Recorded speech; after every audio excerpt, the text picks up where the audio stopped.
So recently lang ay may mga kakilala ako, kaibigan, ah, na dumaranas ng cancer. And recently lang din ay may kakilala ko, dati kong kaibigan, siya po ay namatay because of cancer. It was really devastating, no?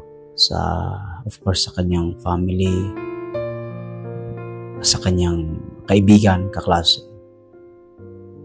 So,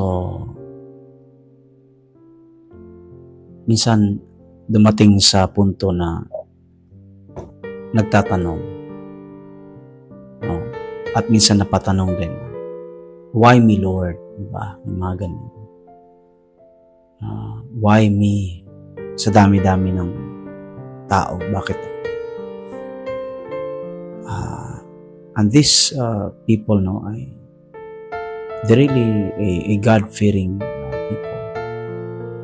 But the question is, bakit sila? Bakit ako?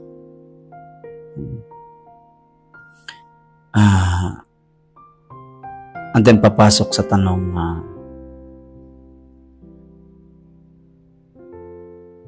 why God, a loving God, allow a good man to suffer? Good men na kailangan dumaan sa pain na ito. Honestly, guys, as a pastor, it's hard to explain. It's really hard.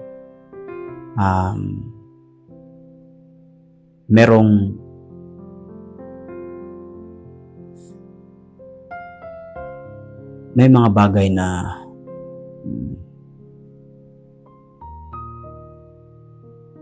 hindi pwedeng masagot ng kaalaman ng tao, sapagkat may mga lihim, may mga tanong na ang sagot ay lihim sa Diyos. Lihim pala sa atin, at si Lord lang ang nakakaalam. But there is also a truth, no, na dapat nating tandaan. Bakit nga ba may suffering at may pain na naranasan? Well, of course, the suffering and the pain is the product of sin. I will not discuss that because that is a product. Ever since na nakasala ang tao, ay nakaranas na po ng pain ang humanity.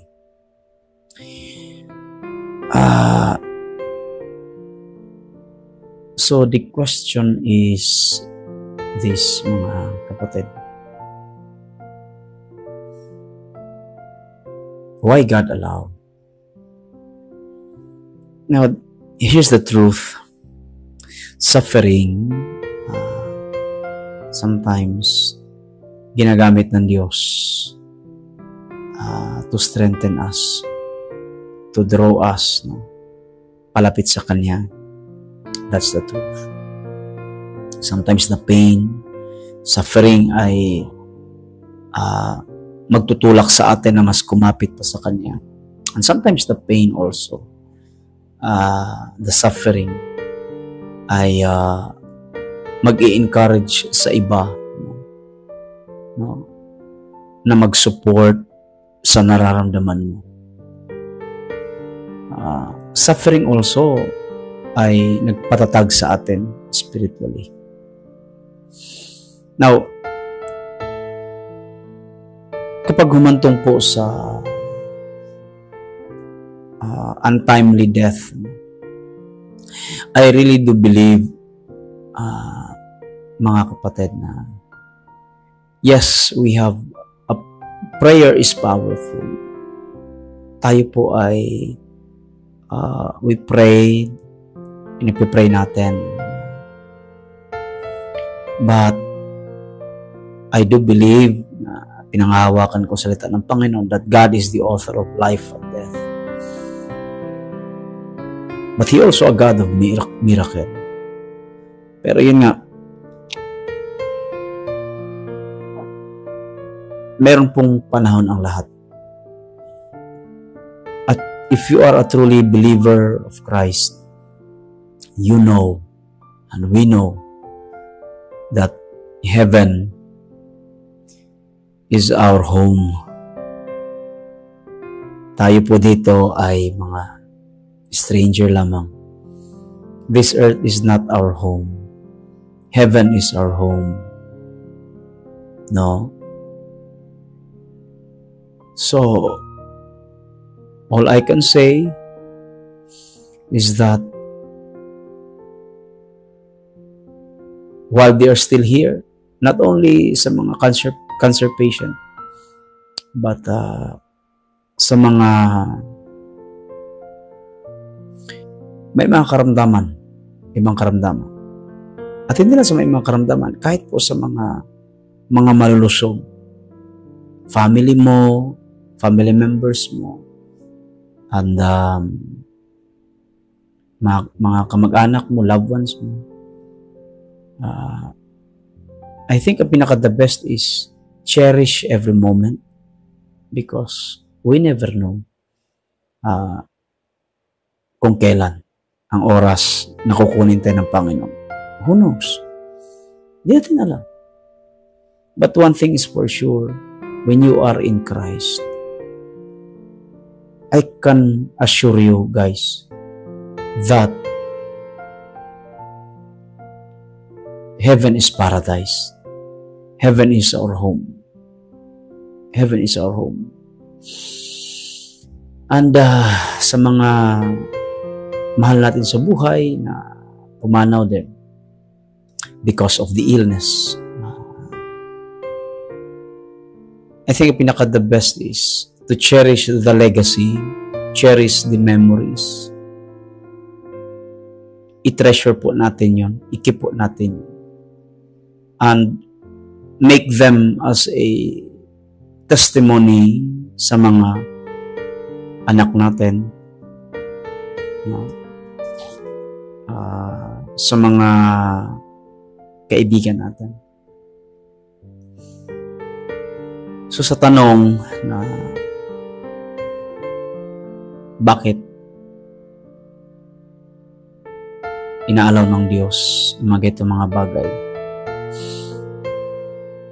ayoko po magpaka-plastic sa inyo guys, at ayoko po magpakadunong-dunong sa inyo. May mga bagay po mga kapatid na inilihim po sa atin ng Diyos. But there's one thing for sure, that if there's pain and if there's suffering, mas the more tayong lumapit at kumapit sa ating Diyos. Remember, ang Diyos ay tapat. God is the God of healer. God is a healer. Mas lalo po tayong kumapit sa ating Panginoon.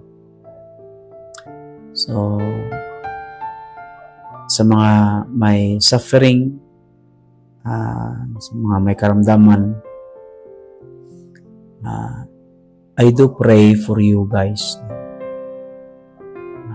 There's a healing sa buhay ninyo, physically, but higit sa lahat, magkaroon po kayo ng kapayapaan sa inyong mga puso. So, tonight may the healing of Christ, may the touch of His hands will be upon us, kapatid. Kapit lang, pagpalain kayo ng Panginoon. Pagpalain po tayo ng Panginoon. God bless po.